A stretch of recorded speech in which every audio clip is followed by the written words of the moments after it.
Il y a énormément de projets en entreprise qui ne sont pas menés à terme parce que justement, il y a beaucoup de risques liés à l'utilisation de la donnée en clair. On permet de pouvoir faire des calculs entre différentes entités sans que jamais les données qui rentrent dans le calcul soient accessibles, partagées, exposées en clair.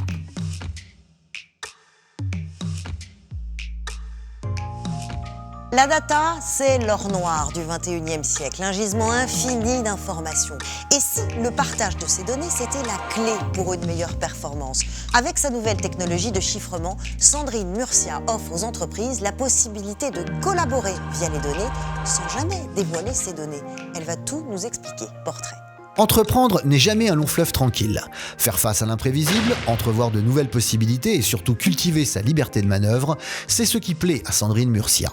Rien d'étonnant donc lorsque cet ingénieur en biotechnologie, également diplômé en management, choisit de changer complètement de secteur dès le début des années 2000 pour s'engager dans les premiers pas d'Internet. Elle fait ses armes chez Microsoft puis Google avant de créer Spring Lab, sa première société conseil en innovation et transformation numérique. 4 ans plus tard, elle prend la direction générale de ConnectThings à New York, entreprise pionnière dans le domaine de la localisation augmentée. Puis, le virus de l'entrepreneuriat la reprend et elle crée Cosmian, qui concilie chiffrement des données et confidentialité. En 2020, Sandrine Murcia est entrée dans le top 20 du classement Starter, dédié aux femmes qui font la tech. Bonjour Sandrine Murcia. Bonjour. Bonjour et bienvenue, on est ravis de vous accueillir ici sur Way. Vous nous proposez de croiser des données tout en protégeant la confidentialité, c'est-à-dire de les partager et de pouvoir s'en servir, mais sans jamais en révéler les éléments sensibles. C'est un peu comme si vous nous disiez que le KGB pouvait partager ses données avec la CIA. Est-ce que c'est possible ça ? Alors peut-être qu'ils le font déjà d'ailleurs, mais sans même passer par du chiffrement. En fait, tout l'enjeu, c'est justement de ne pas avoir à partager. C'est ça qui est extrêmement intéressant dans ce qu'on développe. C'est que par exemple, si toutes les deux, on travaille sur un projet autour de la donnée, on peut être dans la même entreprise, ou on peut être des entreprises complètement différentes, voire même concurrentes. Et puis, il y a vraiment un projet potentiel dans lequel on va exploiter de la donnée qui vient de nos sources de données respectives. Et bien en fait, pour faire ça, jusqu'à présent, il fallait forcément que vous accédiez à mes données en clair, telles qu'elles sont, et vice-versa, pour pouvoir rentrer, en tout cas, les chiffres dans le calcul.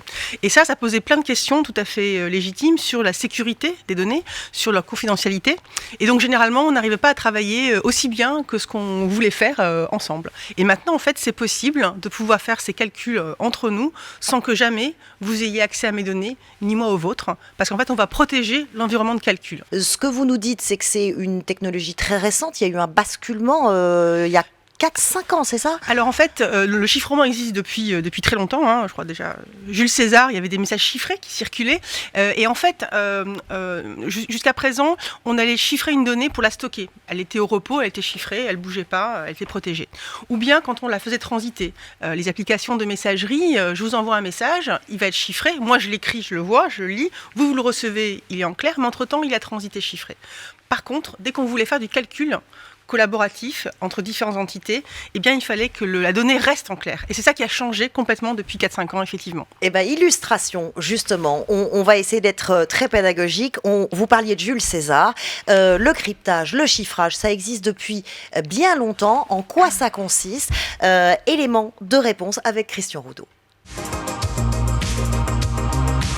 Erkem Rexu, ça veut dire bonjour en langage crypté version Jules César. Pour ses correspondances secrètes, l'empereur romain décalait tout de 3 lettres dans l'ordre de l'alphabet. Aujourd'hui, les méthodes de cryptage sont heureusement moins rudimentaires. Nos ordinateurs sont munis d'algorithmes de chiffrement très sophistiqués pour protéger nos échanges, nos données médicales, bancaires, industrielles, militaires. Le cryptage fonctionne un peu comme une moulinette qui rend la data incompréhensible lors de son transfert d'un point A vers un point B. Votre destinataire doit posséder une clé de déchiffrement pour transformer le charabia en un langage compréhensible. Il y a 2 systèmes de cryptage très répandus, l'un avec clé symétrique, le même code secret pour les participants, l'autre avec clé asymétrique, une clé privée et une clé publique. Dans les 2 cas, plus les combinaisons pour casser le code sont complexes, plus les hackers auront du mal à percer le coffre-fort de vos données. Mais comme il s'améliore sans cesse, il faut des algorithmes de cryptage toujours plus puissants. Sur ce, je vous dis, suivant le code César, Dex URLU. Alors, ça veut dire? Alors, c'est longtemps que je n'ai pas fait de latin, donc je ne pourrais pas vous dire. Mais en plus, c'est chiffré. Il nous a dit au revoir avec le code de Jules César. Tout ça pour dire que le cryptage, le chiffrage, ça existe depuis longtemps. Vous apportez une brique en plus qui permet que jamais on ne dévoile les données. C'est-à-dire que on permet avec nos solutions logicielles de pouvoir faire des calculs entre différentes entités sans que jamais les données qui rentrent dans le calcul soient accessibles, partagées, exposées en clair. Ce qui va être protégé, c'est l'environnement du calcul, donc le fait qu'on décide ensemble de faire une addition ou des choses beaucoup plus sophistiquées. Par contre, comme je vous l'expliquais, on ne sait pas ce qui rentre dedans et on ne veut pas savoir et on garantit qu'on ne saura pas en fait ce qui rentre dans ce calcul. Donc c'est vraiment une brique. Alors c'est plus qu'une brique, c'est vraiment des possibilités avec ces nouvelles technologies de chiffrement qui permettent justement de ne pas avoir besoin de partager en fait la donnée avant de faire un calcul. Potentiel énorme pour les entreprises, on va y venir dans une seconde, mais un mot sur cette techno formidable quand même, parce que d'abord Cocorico, c'est français. Voilà, donc le chiffrement, c'est avant tout des mathématiques. Et effectivement, la France et la recherche académique française en mathématiques est très forte, très reconnue mondialement. Alors nous, on va travailler avec plusieurs technologies. Il n'y en a pas une seule qui permettra de tout faire. C'est ça aussi notre savoir-faire, c'est de savoir combiner plusieurs technologies pour que ce soit facilement utilisable. Et en particulier, la technologie qui s'appelle du chiffrement fonctionnel, qui est mise au point par le laboratoire du formidable David Poincheval, donc qui est un chercheur en mathématiques à Normal Sup, CNRS INRIA, ici à Paris, donc qui est très connu mondialement pour ses travaux. Et donc lui met au point des environnements mathématiques qui permettent de faire du calcul sur de la donnée chiffrée, sans jamais que la donnée soit déchiffrée pendant le calcul, mais vous récupérez le résultat en clair. Voilà, donc c'est assez magique, mais c'est mathématique surtout. Voilà. Alors, ce potentiel formidable, ce que ça va offrir comme perspective aux entreprises, d'abord garantie de confidentialité et de sécurité absolue, et du coup, vous utilisiez ce mot surtout de collaboration. Pourquoi ? Parce que si vous avez accès déjà à des données, alors dans des cadres aussi bien sûr légaux, etc. Donc il y a de la donnée en fait sensible qui peut être personnelle ou pas du tout. Il y a aussi beaucoup de données sensibles, confidentielles, industrielles, données d'énergie, de production, etc. Secret de fabrication. Voilà, en tout cas sur des données en fait au sens vraiment données information. Donc si c'est vous avec vos données, vous faites déjà ce que vous voulez faire dans les cadres dans vos propres contraintes. Par contre, là où c'est plus compliqué, mais où là il y a vraiment, comme vous l'avez souligné, un réservoir de connaissances et d'innovation, c'est qu'entre différentes entités, donc dans un même groupe, des différentes filiales par exemple, voire des entreprises dans un secteur différent, dans la santé, des hôpitaux, des labos pharmaceutiques, etc., voire même des concurrents. Il y a tout plein de bonnes raisons sur lesquelles des concurrents, par exemple des banques, des assureurs, veulent lutter contre la fraude, contre des techniques faites de blanchiment d'argent, et on a besoin de partager de l'information pour pouvoir faire ces analyses. Et c'est là où effectivement c'est compliqué de le faire si on s'arrête à de la donnée qui est en clair et qui n'est pas protégée. Cette idée de faire collaborer plusieurs technologies ensemble au service de l'innovation, ça date pas d'hier. Ça fait des décennies que il y a des secteurs comme l'aéronautique, par exemple, qui cherchent à mettre en commun leurs connaissances, d'où l'intérêt du partage des données. Je vous propose de faire un bond dans l'histoire, un bond en arrière pour voir justement ce que ce partage a pu donner, notamment dans le domaine spatial. Nous sommes en 1971. Premier étage britannique, Blue Streak. André Ribert. Je suis chef d'équipe du deuxième étage. Troisième étage, Allemagne fédérale. C'est l'étage de pré-satellisation. Avec ce nouveau client qu'est l'Eldo, 6 pays européens plus l'Australie, Kourou, base française équatoriale, vit désormais à l'heure européenne. Nous avons déjà lancé des engins au profit de la NASA. Nous avons tiré lundi matin une fusée pour le compte de l'Inde. Nous tirerons en décembre des fusées pour le compte de l'URSS. En réalité, c'est un programme croisé. Une fusée française emportant une charge utile soviétique. Et après ça, c'est toute coopération possible avec les États-Unis, avec l'Union soviétique, avec les pays du tiers-monde, avec l'Inde, avec les pays d'Amérique du Sud, avec tous les pays qui voudront bien venir tirer ici.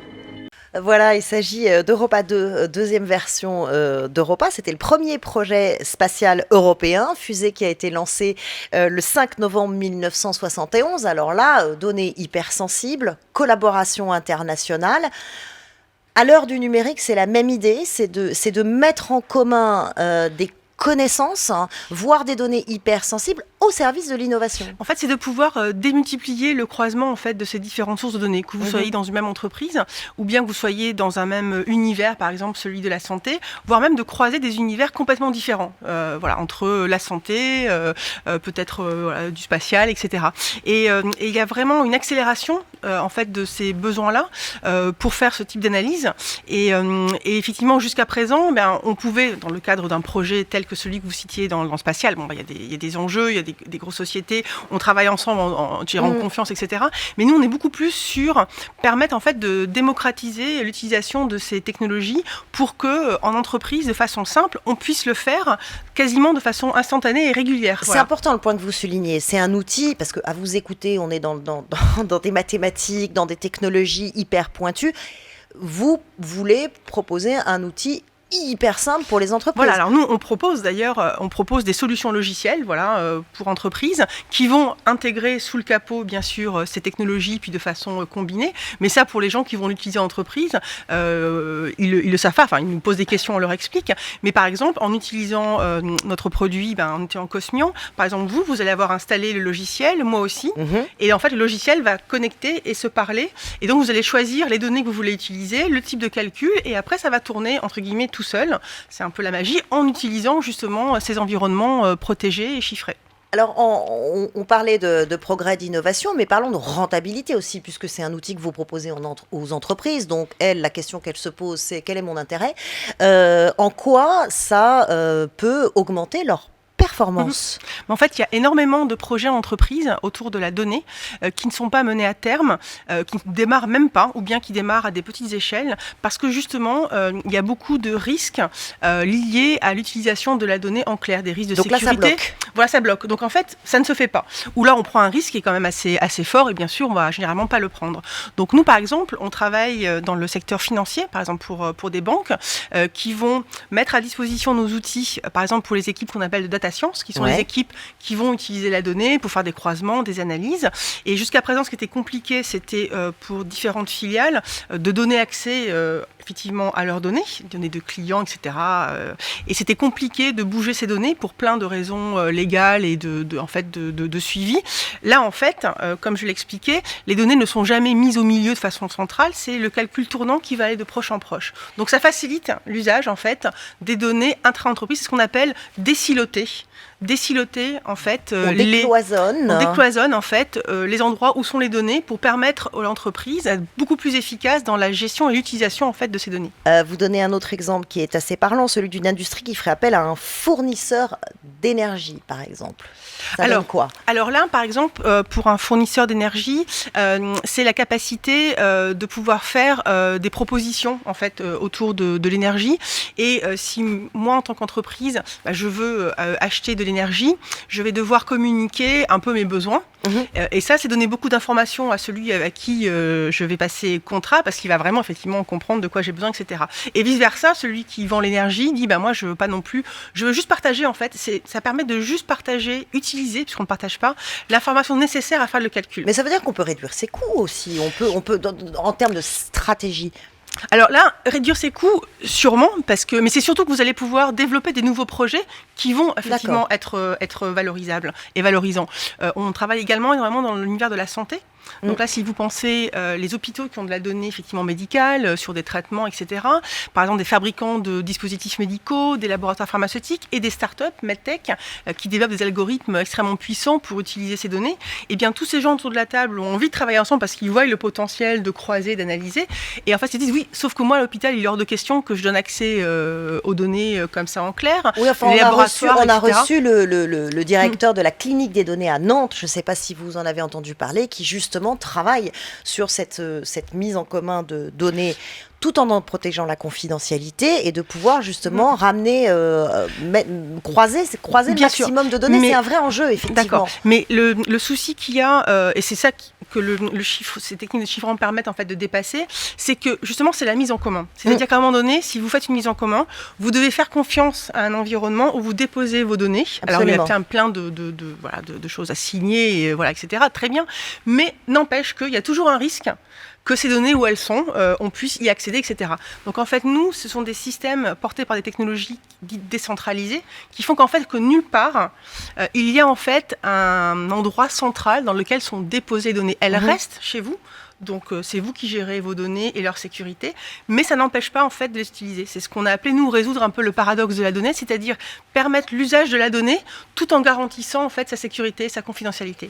Vous parliez du domaine de la santé et on pense évidemment à cette course mondiale qui est menée aujourd'hui pour trouver le meilleur vaccin ou les meilleurs vaccins possibles contre le Covid dans cette pandémie. Est-ce qu'une technique comme la vôtre pourra permettre de croiser des données justement plus facilement parce que chaque labo et chaque pays peut du coup protéger sa donnée tout en la croisant. Exactement, donc c'est vraiment tout l'enjeu, c'est de pouvoir pleinement utiliser ces données en garantissant leur sécurité, leur confidentialité et justement permettre des croisements différents, nouveaux qui permettent de faire avancer les connaissances effectivement et les analyses. Donc c'est complètement au service de cet écosystème-là et de bien d'autres. Et vraiment, on arrive maintenant, il est possible de réconcilier à la fois le potentiel justement d'exploitation d'analyse sans effectivement que soient compromises ces données. Donc c'est grâce effectivement à ces technologies de chiffrement. Je vous interromps un instant parce que on a nos deux acolytes, JPEG et Marie-Claude, vous ne les connaissez pas. Ça les laisse un tout petit peu perplexes, ce partage des données. Ou le partage tout court d'ailleurs. Dis donc Charlotte, tu es au courant qu'en ce moment je cherche l'âme sœur.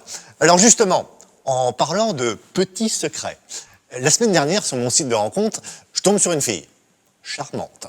Mais alors là, ni une ni deux, elle me demande mon âge, ma couleur préférée, si j'ai un animal, à quoi je suis allergique. Eh ben c'est normal ça mon JPEG. Non mais dis donc. Je dis pas ça comme ça, moi, j'ai besoin de connaître les gens. Eh ben tu vois, toi aussi. Mais attends, voilà le pompon. Madame me demande mon 06. Et tu lui as pas donné. Manquerait plus que ça. On fait pas d'enfant tout seul, JPEG. Si on s'engage, faut partager un minimum. On est d'accord, Charlotte? Oui, là, on est d'accord. La question, c'est celle-là, c'est jusqu'où peut aller le partage des données. On va, je pense, au secteur hyper sensible. Je pense à l'espionnage, à l'armement, évidemment. La défense, on peut pas tout partager. Si... Alors, c'est pas tellement tout partagé, mais il y a des cas, il y a déjà des projets avec des partages d'informations qui s'effectuent. Donc nous, ce qu'on permet, c'est de débloquer les situations où, en fait, c'est pas encore possible pour toutes les raisons que je vous expliquais. Mais après, il y a déjà des projets qui tournent avec du partage de la donnée.